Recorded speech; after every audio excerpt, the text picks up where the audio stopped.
Hello दोस्त, स्वागत है आपको वीआरएस स्टडी यूट्यूब चैनल पर। आज के इस वीडियो में हम लोग 10वां क्लास का तीसरा चैप्टर दो चर वाला रैखिक समीकरण का जो लैंग्वेज बेस्ड क्वेश्चन है प्रतिस्थापन विधि से हल करना है, ये आज के इस वीडियो में हम लोग हल करेंगे। तो आप इस वीडियो को देखिए और लैंग्वेज बेस्ड क्वेश्चन में आपको दिक्कत आ रहा है कि कैसे उसको हम बीजगणितीय रूप में ढालें, और बीजगणितीय रूप में जब आ जाएगा तो उसके बाद तो आप आसानी से हल कर सकते हैं, क्योंकि हमने प्रतिस्थापन विधि पहले जितना है सबको हमने हल कर लिया है और सीख लिया है। तो अगर अभी तक आप पीछे वाला वीडियो नहीं देखे हैं तो देख लीजिए चैनल के प्लेलिस्ट में जाकर के। तो चलिए सबसे पहले हम लोग क्वेश्चन को पढ़ेंगे। देखो, करा कि निम्न समस्याओं में रैखिक समीकरण युग्म बनाइए। सबसे पहले तो रैखिक समीकरण युग्म बनाना है, मतलब वही बीजगणितीय रूप में ढालना है और उनके हल प्रतिस्थापन विधि से ज्ञात कीजिए। यह लैंग्वेज बेस्ड क्वेश्चन है। पहला देखिए क्वेश्चन में क्या करा है, दो संख्याओं का अंतर 26 है और एक संख्या दूसरी संख्या का कितना है, 3 गुनी है, उन्हें ज्ञात कीजिए। काफी आसान क्वेश्चन है, थोड़ा सा आप लोग सोचिएगा।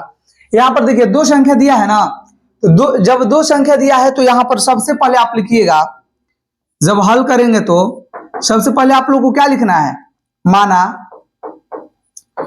माना कि पहला संख्या क्या है, पहला संख्या x मान लो और दूसरा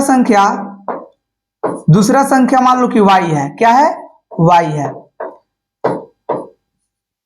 माना कि पहला संख्या x दूसरा संख्या y है। यहां से थोड़ा सा आप लोग चेंजिंग करके थोड़ा सा लिख सकते हैं, क्या चीज, यहां पर आप लोग तथा लिख लीजिएगा।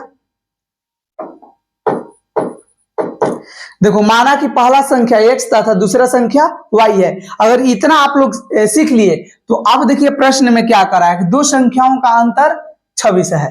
तो सबसे पहले आप लोग को लिखना है प्रश्न से। क्या लिखेंगे, प्रश्न से। और प्रश्न में कह रहा है कि दो संख्याओं का अंतर 26 है। तो एक संख्या हमने देखा है x और दूसरा संख्या देखा है y। जब ये दोनों का अंतर मतलब घटाएंगे तो 26 आ रहा है। क्या ये आप लोग समझ गए?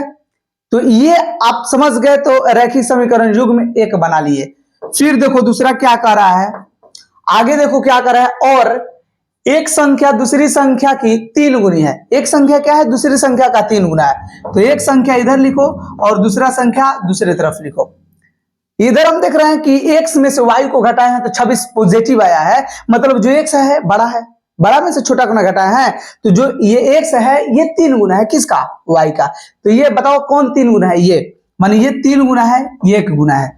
तो अब दोनों को इक्वल करने के लिए बता दो आप ही दोस्त क्या करना होगा, इधर 3 से गुणा कर देंगे, दोनों इक्वल हो जाएगा। मतलब आपको मैं समझा रहा हूं कि जब x है 3 गुना y का, तो देखो ये ना 3 गुना है तो एक उल्टा कर देंगे, y की तरफ 3 से गुणा कर देना। तो देखो क्या हो जाएगा, x equal to 3y, y को 3 से गुणा करेंगे 3y हो जाएगा। ये समीकरण 2 हो जाएगा।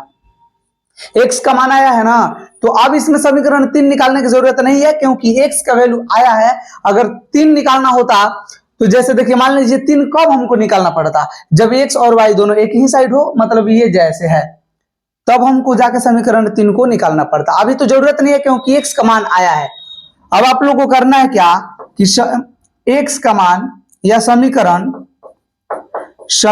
2 को देखो, जो समीकरण 2 है, ये समीकरण 2 को 1 में प्रतिस्थापित करने पर, समीकरण 2 को 1 में प्रतिस्थापित करने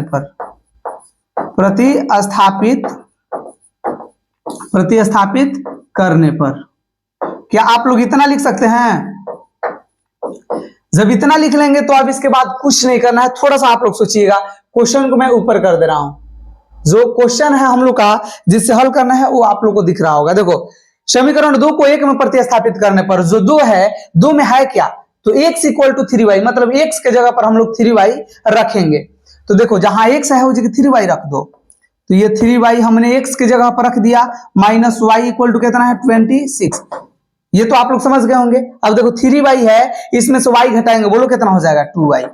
और इधर कितना है, 26। चूंकि ये 2y के साथ में गुना है तो 2 इधर जाएगा तो भागा में हो जाएगा। तो y इक्वल टू दोस्त बता दोगे कितना हो जाएगा, 26 और बाटा में 2, कटा दो इसको, कितना बार में कटेगा, 13 बार में। मतलब y का जो मान आया कितना आ गया, 13। ये समझ गए कि नहीं बोलो। जब y का मान 13 आ गया तो इधर एरो आप लोग लिखना मत भूलिएगा, बीच में इक्वल टू के नीचे इक्वल टू लिखिएगा तो थोड़ा देखने में अट्रैक्टिव लगता है और उससे जो एग्जामिनर होते हैं नंबर काटते नहीं हैं। चलिए देखिए अब आगे बढ़ेंगे। y का मान कितना आ गया 13। अब y का मान आप कहीं भी रखिए, या तो समीकरण 1 में नहीं तो समीकरण 2 में, कहीं भी रखिएगा आंसर आ जाएगा।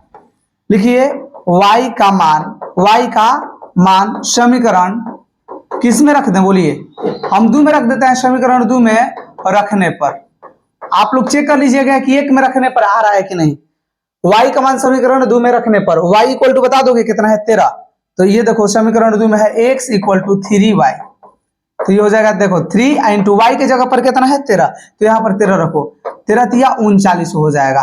तो लिख दो प्रथम संख्या, क्या लिखोगे प्रथम संख्या या पहली संख्या x इक्वल टू कितना हो जाएगा 39, पहली संख्या कितना हो जाएगा 39 और दूसरी संख्या बता दो कितना हो जाएगा, दूसरी संख्या जो y है ये कितना आ जाएगा 13 और ये इसका आंसर आ गया। तो आप स्क्रीनशॉट ले लो और अपनी कॉपी पर इसको ज्यादा से ज्यादा प्रैक्टिस करो। चलो अब हम लोग आगे क्वेश्चन को देखते हैं।